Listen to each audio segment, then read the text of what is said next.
If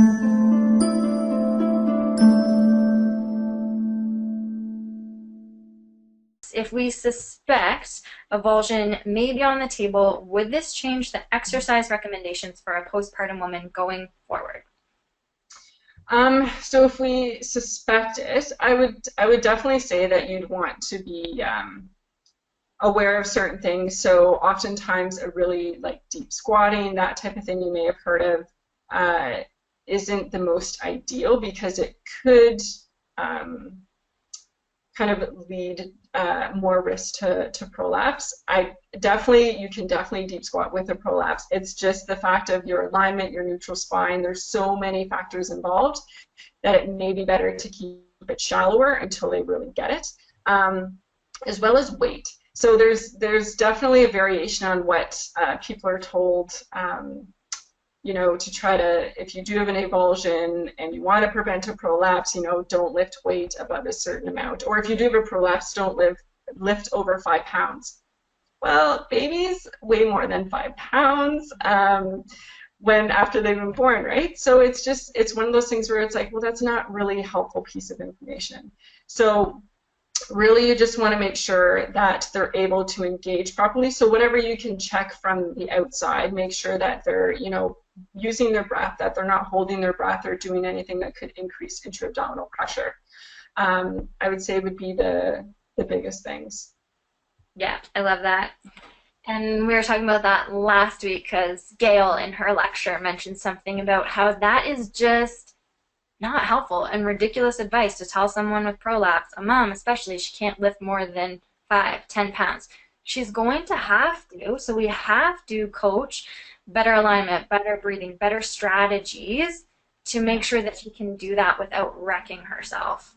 Yeah. So just to take it off the table isn't going to help the situation, in my opinion. Yeah. So I'd say, you want to adjust it, but I would say it would be similar to what you adjust for any postpartum women. If you're talking about, if the question is for early postpartum, as you get on later and you're thinking that there is an avulsion, then you may want to keep those in longer. Okay, perfect. Number 7, what are symptoms of pelvic floor fatigue? Can a fatigued or overactive pelvic floor prevent similarly to prolapse in some cases when a bulge is not visible or obvious, that is? Yeah, so it can. There's sometimes where you may not be aware, and depending on your client's body awareness, they may have an idea and you can't even tell, but they know. They're just like, you know what, I can't feel it coming on anymore. Other women who don't have that awareness, it can be more challenging, but some key things to keep in mind is if they're holding their breath, they're likely fatigued. Shaking inner thighs, because that can mean that their adductors are working overtime.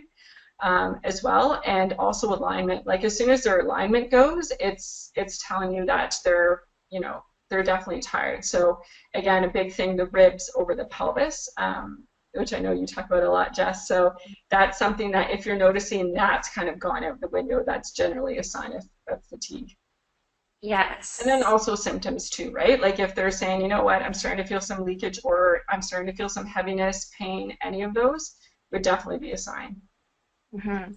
And I'll just say from a personal example myself, my pelvic floor was feeling really great postpartum up until about 7 months postpartum.